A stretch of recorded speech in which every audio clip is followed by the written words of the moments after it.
दोस्तों, महात्मा बुद्ध कहते थे कि मानव शरीर स्वास्थ्य का रहस्य है। इसीलिए अतीत पर शोक मत करो, भविष्य की चिंता मत करो। बुद्धिमानी तो यही है कि आप ईमानदारी से अपने वर्तमान में जिएं। लेकिन हम में से अधिकांश लोग वर्तमान में जीना नहीं जानते, क्योंकि वो जीना ही नहीं चाहते। उन्हें तो अपने बीते हुए कल की चिंता करनी है, आने वाले भविष्य की चिंता करनी है। और यदि आप वर्तमान में जी सकते हैं तो कोशिश करके देख लो, आपका मन और आपका शरीर पूरी तरह से स्वस्थ हो जाएगा।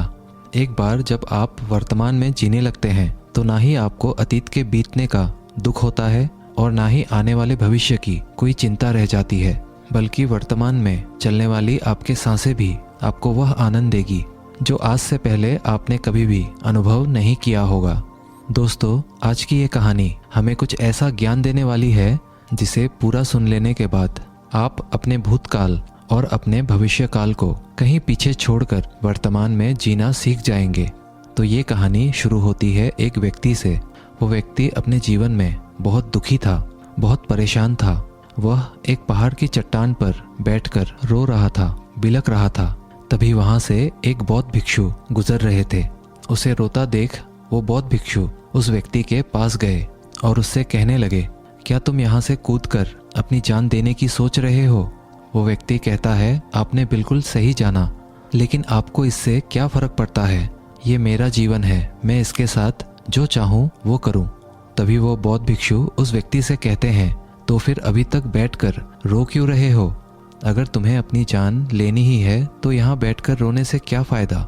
इस बात को सुनकर वो व्यक्ति थोड़ा सा क्रोधित हो जाता है और उस बौद्ध भिक्षु से कहता है, देखिए महाराज, मैं यहाँ पर जो करने आया हूँ वो तो मैं करूँगा ही, लेकिन आपको इसमें दखल अंदाजी करने की कोई ज़रूरत नहीं। इतना कहते ही वो व्यक्ति फूट फूट कर रोने लगता है। तभी वो बौद्ध भिक्षु उससे कहते हैं, अच्छा ये बताओ, क्या तुम सब कुछ छोड़ आए हो या फिर अपने साथ कुछ लाए हो? तभी वो व्यक्ति बौद्ध भिक्षु को जवाब देते हुए कहता है, हे गुरुदेव, मैं सब कुछ छोड़ आया हूँ। मेरे पास अब कुछ नहीं है और ना ही मेरे पास इस वक्त कुछ खोने के लिए बचा है, तो फिर भला मैं जी कर क्या करूँगा? ये सुन वो बौद्ध भिक्षु उस व्यक्ति से कहते हैं, यदि ऐसा है तो तुम अपने सिर पर ये बोझ लिए हुए क्यों धो रहे हो? बौद्ध भिक्षु की ये बात सुनकर थोड़ा सा आश्चर्यचकित हो जाता है और उन बौद्ध भिक्षु से कहता है, हे गुरुवर, मैं कौन सा बोझ लिए धो रहा हूँ? मेरे हाथ खाली हैं और मेरे पास कुछ भी नहीं है। तभी वो बौद्ध भिक्षु कहते हैं, तुम्हारी सांसें भी ठीक से नहीं चल रही है। तुम आए तो हो यहाँ दुनिया छोड़ने और फूट फूट कर रोए भी जा रहे हो। एक खाली इंसान कभी भी ऐसा नहीं करता। जो कंगाल हो चुका हो, जिसके पास और कुछ ना बचा हो, वो भला क्यों रोएगा? ये सुन वो व्यक्ति और भी क्रोधित हो जाता है और उस बौद्ध भिक्षु से कहता है, आपको इससे क्या मतलब? तभी वो बौद्ध भिक्षु उस व्यक्ति से कहते हैं, क्या तुमने कभी अपने अंतर की ओर झांकने की कोशिश की है? तुमने कितना बोझ उठाया हुआ है? तुम अपने जीवन में कितना कुछ बोझ लेकर अपने इन दो कंधों पर धो रहे हो? इन सभी बोझों को कब तक धोओगे? इन बोझों को यहीं पर उतार दो और थोड़ा सा हल्का हो जाओ। कब तक इन बोझों के तले दबे रहोगे? जैसे ही उस व्यक्ति ने उस बौद्ध भिक्षु के मुंह से ये सारी बातें सुनी, वो तुरंत ही उनके चरणों में गिर पड़ा और उनसे हाथ जोड़कर कहने लगा, हे गुरुदेव, अभी तक मुझे कोई नहीं समझ पाया था। यहाँ से कई लोग आए और गुजर गए, लेकिन किसी ने भी मुझसे ये सब नहीं कहा। आपने तो मेरे मन की बात पढ़ ली, यहाँ तक कि मेरे घर वाले भी मुझे नहीं समझ पाए, लेकिन आपने एक बार में ही मुझे पूरी तरह से जान लिया है। आगे वो व्यक्ति बौद्ध भिक्षु से कहता है, क्या आप मेरी इस समस्या का समाधान कर सकते हैं? बौद्ध भिक्षु कहते हैं, कहाँ है समस्या? वो व्यक्ति कहता है, मेरे घर पर है, आप मेरे साथ चलिए। वो बौद्ध भिक्षु उस व्यक्ति से कहते हैं, नहीं, समस्या तुम्हारे घर पर नहीं है। वो व्यक्ति कहता है, नहीं नहीं गुरुदेव, समस्या मेरे घर पर ही है। आप एक बार मेरे साथ चलकर तो देखिए। वो बौद्ध भिक्षु उस व्यक्ति को समझाते हुए कहते हैं, समस्या तुम्हारे घर पर नहीं, तुम्हारे भीतर है। क्या तुमने कभी अपने भीतर झांकने की कोशिश की है? सारी समस्याएं तुम्हारे भीतर है। जब तक तुम उसका समाधान नहीं करोगे तो तुम्हें हर जगह हर समय समस्या ही दिखेगी। और यदि समस्या तुम्हारे घर पर है तो तुम इस पहाड़ की चोटी पर क्या कर रहे हो?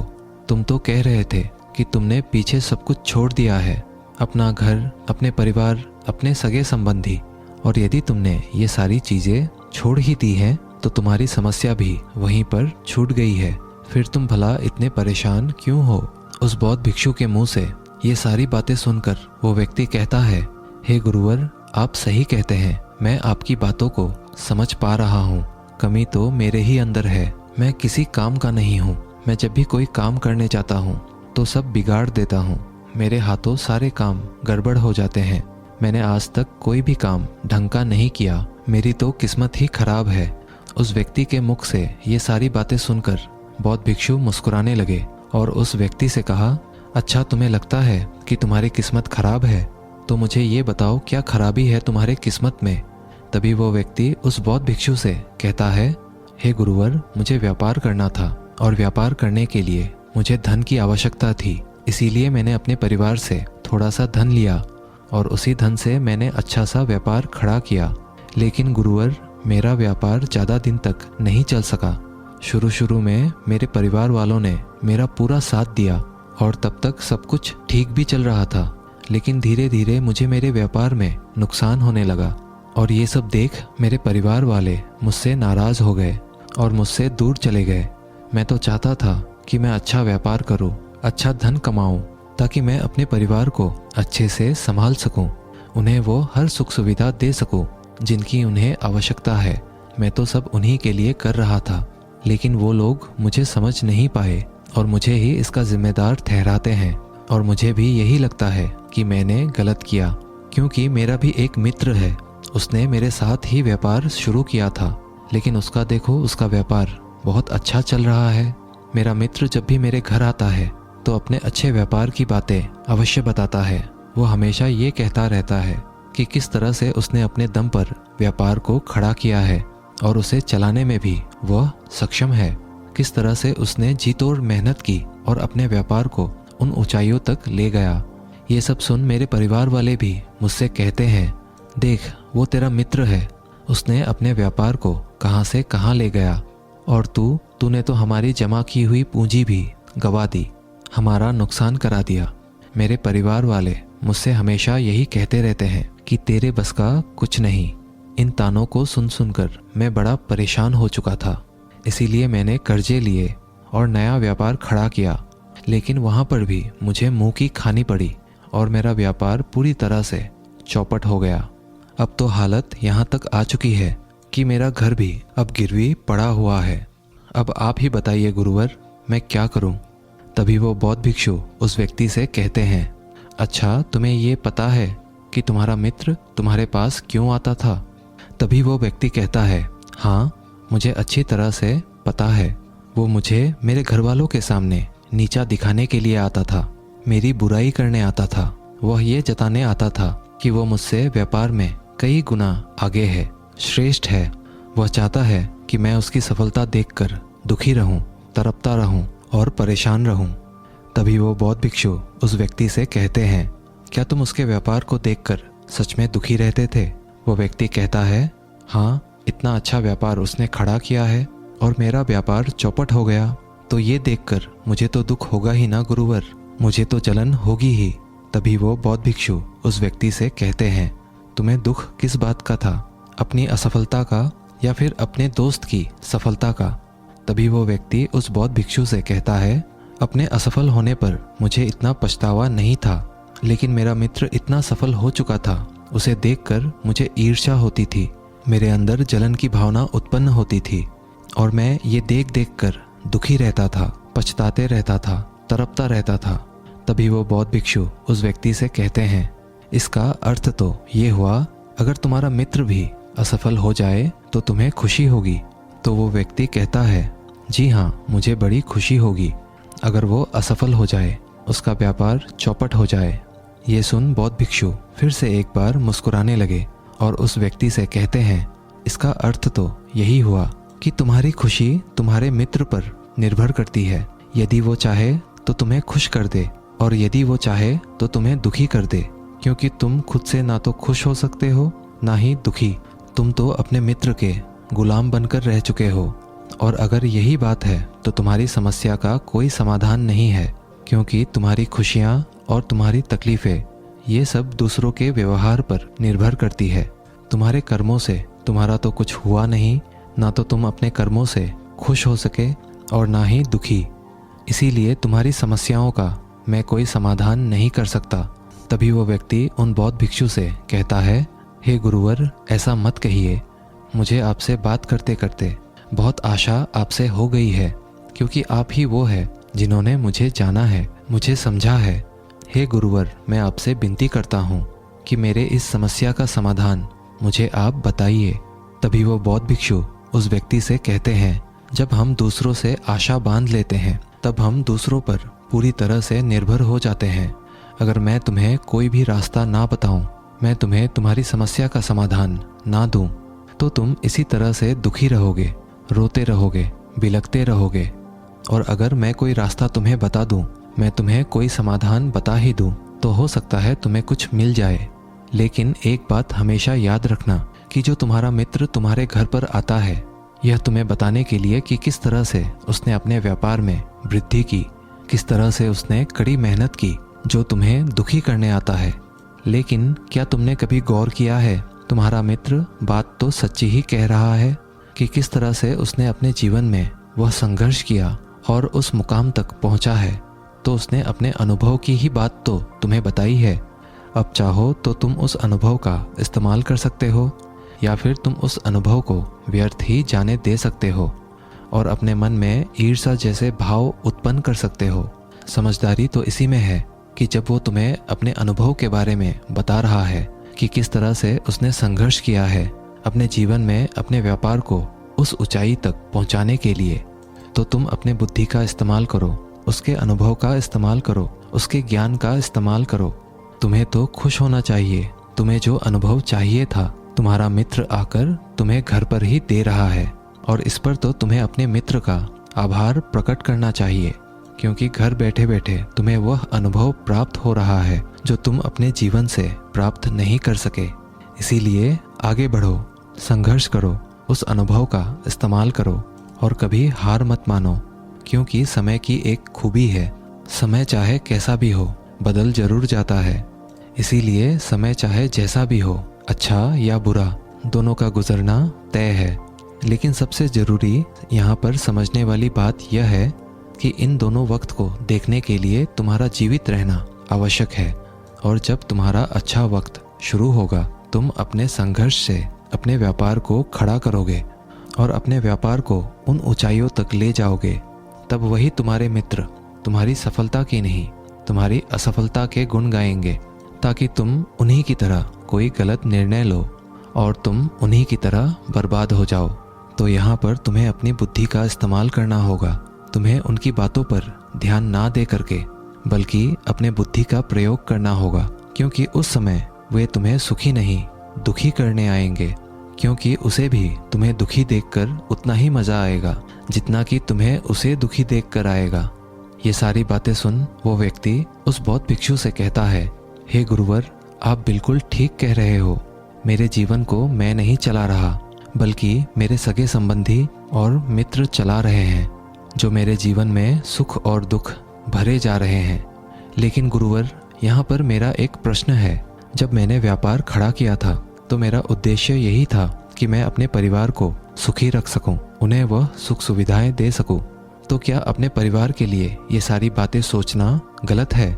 मैं तो अपने परिवार के लिए ही सब कुछ कर रहा था, लेकिन व्यापार में नुकसान होने के बाद वह परिवार भी मुझे छोड़ गया। इस पर बौद्ध भिक्षु मुस्कुराने लगे। तभी वो व्यक्ति बौद्ध भिक्षु से कहता है, इसमें मुस्कुराने की क्या बात है? क्या मैंने कोई गलत प्रश्न पूछ लिया? तभी वो बौद्ध भिक्षु कहते हैं, नहीं, हर व्यक्ति यही चाहता है कि कोई उसकी गलती पर सांत्वना दे, और तुम भी वही चाहते हो। हर कोई यही चाहता है कि जब वो कुछ करे तो उनकी प्रशंसा की जाए, और जब हमें प्रशंसा नहीं मिलती है तो हमें भीतर ही भीतर बड़ा दुख होने लगता है। हमारे मन को एक ठेस पहुंचती है, और तब हमारे मन में ये भाव उत्पन्न होने लगता है कि इस दुनिया में सभी मतलबी हैं, सभी अपने मतलब के लिए जीते हैं, सभी अपने मतलब के लिए काम करते हैं, और सभी हमारे साथ अपने मतलब के लिए ही रहते हैं। लेकिन अगर तुम किसी को अपना परिवार मानते हो और अपने उस परिवार के लिए कुछ करना चाहते हो, तो फिर तुम्हें ऐसा क्यों लगता है कि तुम दूसरों के लिए कर रहे हो? तुम तो अपने लिए ही कर रहे हो ना। अगर तुम्हें लगा कि तुम दूसरों के लिए कर रहे हो तो तुम जीवन भर दुखी ही रहोगे। और जब तुम्हें लगेगा तुम अपने लिए कर रहे हो, तब तुम्हें एक अजीब सी खुशी प्राप्त होगी और तुम हमेशा खुश रहोगे। और जब तुम अपने कार्यों को बेहतर से और बेहतरीन करने में लगे रहोगे तो तुम्हें किसी की सांत्वना की भी कोई ज़रूरत नहीं पड़ेगी। तभी वो व्यक्ति उन बौद्ध भिक्षु से कहता है, हे गुरुवर, मुझे आपकी बात समझ में आ गई। अब तक मेरी किस्मत दूसरों के हाथों में थी। वो उसमें जैसे रंग चाहे सुख के या दुख के भर दिया करते थे। लेकिन अब से मैं अपनी किस्मत अपने हाथ में रखूंगा और फिर चाहे ये अच्छी हो या खराब, मैं हार नहीं मानूंगा। आखिर में वो व्यक्ति उस बौद्ध भिक्षु से कहता है, हे गुरुवर, आपकी सारी बातें तो मैं समझ गया, लेकिन क्या आप मुझे कुछ दे सकते हैं जो मेरे जीवन के सबसे बुरे वक्त में मेरा साथ दे सके, मेरा साथ निभा सके?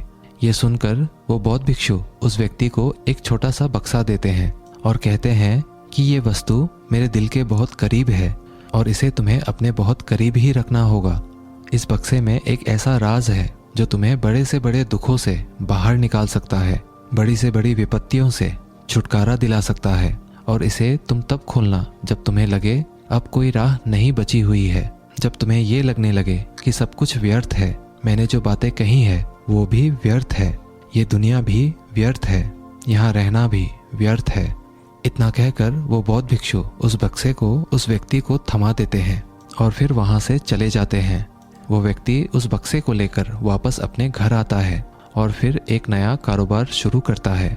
अब की बार वो कारोबार में हार नहीं मानता है और उसका कारोबार बहुत अच्छा चल पड़ता है। उसका कारोबार चलने के कारण उसका परिवार भी अब उसके साथ आ चुका था। उसके पास जीवन की हर सुख सुविधाएं भी आ गई थी। अब वो ना तो भूतकाल का रोना रोता था और ना ही भविष्य काल की चिंता करता था। वो तो केवल अपने वर्तमान को और ज़्यादा बेहतर बनाने की कोशिश में लगा रहता था। लेकिन समय हमेशा बदलता रहता है। जिस तरह से बुरा समय हमेशा नहीं रहता, ठीक उसी प्रकार अच्छा समय भी हमेशा नहीं रहता। उस व्यक्ति के जीवन में एक बार फिर से अच्छा समय समाप्त हो चुका था। वो जिस राज्य में रहता था उस राज्य पर पड़ोसी राज्य ने चढ़ाई कर दी थी और पूरा राज्य तबाह कर दिया था। उसका व्यापार भी पूरी तरह से तबाह हो चुका था। वह अपने परिवार के साथ दर दर की ठोकरें खाने लगा। उसे यहाँ से वहाँ भागना पड़ा, यहाँ तक कि उसके पास खाने पीने के लिए भी पैसे नहीं बचे थे। उसके बच्चे भी अब बीमार पड़ चुके थे, उनके इलाज के लिए भी उसके पास पैसे नहीं थे। तब उसे एहसास होने लगा ये सब व्यर्थ है, उसका ये जीवन जीना भी व्यर्थ है, ये पूरा संसार व्यर्थ है। और जो कुछ भी बातें उस बौद्ध भिक्षु ने कही थी वो सारी बातें भी व्यर्थ हैं। आज मेरे पास कुछ नहीं बचा, आज मेरे पास जीने का कोई मकसद नहीं बचा। वो व्यक्ति अंदर से पूरी तरह निराश हो चुका था, अंदर से पूरी तरह से टूट चुका था। वो व्यक्ति ये सब सोच ही रहा था, तभी उसकी नज़र उस बक्से पर पड़ी जो उसे उस बौद्ध भिक्षु ने दिया था।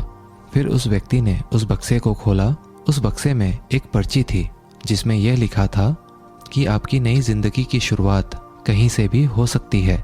आपके पास सोने का सिक्का हो ना हो, लेकिन आपके पास वो हिम्मत तो है, तो कुछ ना कुछ आप अवश्य ही कर लेंगे। उस पर्ची को पढ़ने के बाद उस व्यक्ति के मन में एक बार फिर से आशा की लहर दौड़ पड़ी और उसने अपने जीवन में फिर से हिम्मत बांध ली और उन ऊंचाइयों को छूने के लिए फिर से मेहनत करने लगा। दोस्तों, उम्मीद है आज के इस वीडियो से आपने ज़रूर कुछ ना कुछ मूल्यवान सीखा होगा। तो इस वीडियो को एक लाइक और अपने दोस्तों के साथ शेयर ज़रूर कीजिएगा। मिलते हैं अगले वीडियो में, तब तक के लिए धन्यवाद।